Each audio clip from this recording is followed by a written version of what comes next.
হাওয়া ঢুকেছে, যাহা মোল্লা ইউনুস তাহাই খালা মমতা।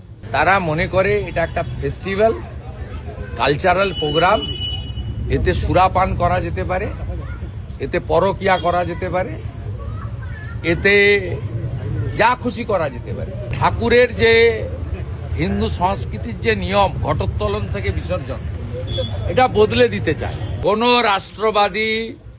তারা আগামী নির্বাচনে তৃণমূল কংগ্রেসকে ভোট দেবে না। তারা কেউ চায় না পশ্চিমবঙ্গটা বাংলাদেশ হয়ে যাক। তারা কেউ চায় না এই 550 কিলোমিটার বর্ডার খোলা থাক। তারা কেউ চায় না চাকরি চুরি হোক।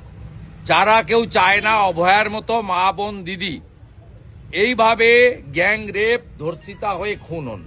তারা কেউ চায় না তামান্নার মতো ছোট্ট বাচ্চা মেয়ে খেলা হবে আনন্দে, বোমাতে নৃশংস মৃত্যু হোক। তারা কেউ চায় না যে ভাতা নির্ভর বাংলা হোক। তারা চায় টাটা ফিরুক।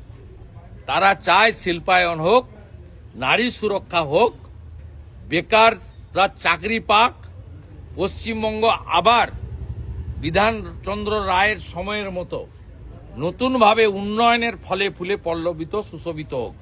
শুধু একটাই কাজ করতে হবে, মুক্ত কর ভয়, আপন মাঝে শক্তি ধরো, নিজেরে কর জয়। হাজার হাজার বছরের পুরনো সনাতন সংস্কৃতি, এইটা অনেক আগেই মুখ্যমন্ত্রীর নেতৃত্বে এটাকে বদলে দেওয়া, নষ্ট করার একটা ব্যবস্থা এই রাজ্যে চলছে।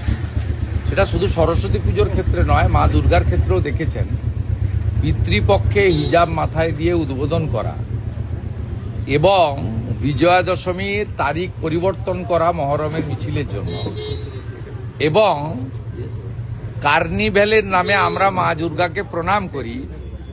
মা দুর্গা আগে থাকে, আমরা পিছনে ভক্তরা থাকি।